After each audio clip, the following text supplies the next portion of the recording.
Short में पहले veg दे देती हूं, बहुत शॉर्ट में आपको बताती हूं, सुनिए ध्यान से।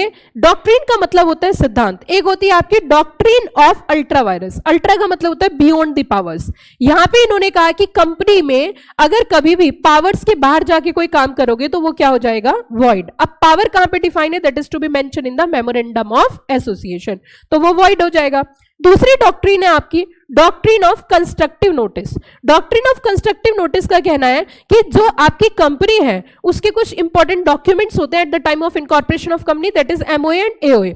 अगर आपने वो प्रिपेयर कर रखे और आपके साथ कोई आउटसाइडर डील करता है तो ये मान लिया जाता है कि उसने वो पढ़ लिया होगा, और उसके तहत अगर कंपनी कोई काम करती है और सामने वाले को नहीं पता जो कंपनी से डील कर रहा है, और उसको अगर उसके साथ अगर कुछ गलत होता है तो उसके लिए कंपनी लायबल नहीं होती, क्योंकि वो क्या कहता है कि मैंने तो आपको क्या दे दिया था, नोटिस। इसे बोलते हैं डॉक्ट्रिन ऑफ कंस्ट्रक्टिव नोटिस। तीसरी डॉक्ट्रिन आपकी आती है इंडोर मैनेजमेंट।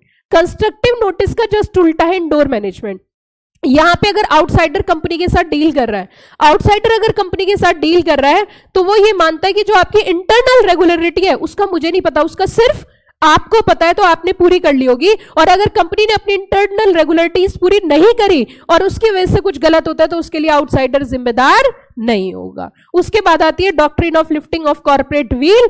पर्दे को बेपर्दा ना कर दूं, लिफ्टिंग मेरा नाम नहीं। इट मींस यहां पे क्या होता है कि कंपनी का मुखौटा समझ के अगर कंपनी का गलत फायदा उठाते हैं, कंपनी के फॉर्म में बिजनेस करते हैं, किसी के साथ गलत करने के लिए, किसी लॉ को ब्रीच करने के लिए, इवेजन ऑफ टैक्स के लिए, avoidance of social welfare legislation के लिए, तो ऐसी स्थिति में वो पर्दा हटा दिया जाता है, सेपरेट लीगल एंटिटी खत्म कर दी जाती है। इसे बोलते हैं डॉक्ट्रिन ऑफ कॉर्पोरेट व्हील। ये सारे तमाम डॉक्ट्रिन हम डिटेल में डिस्कस करेंगे। तो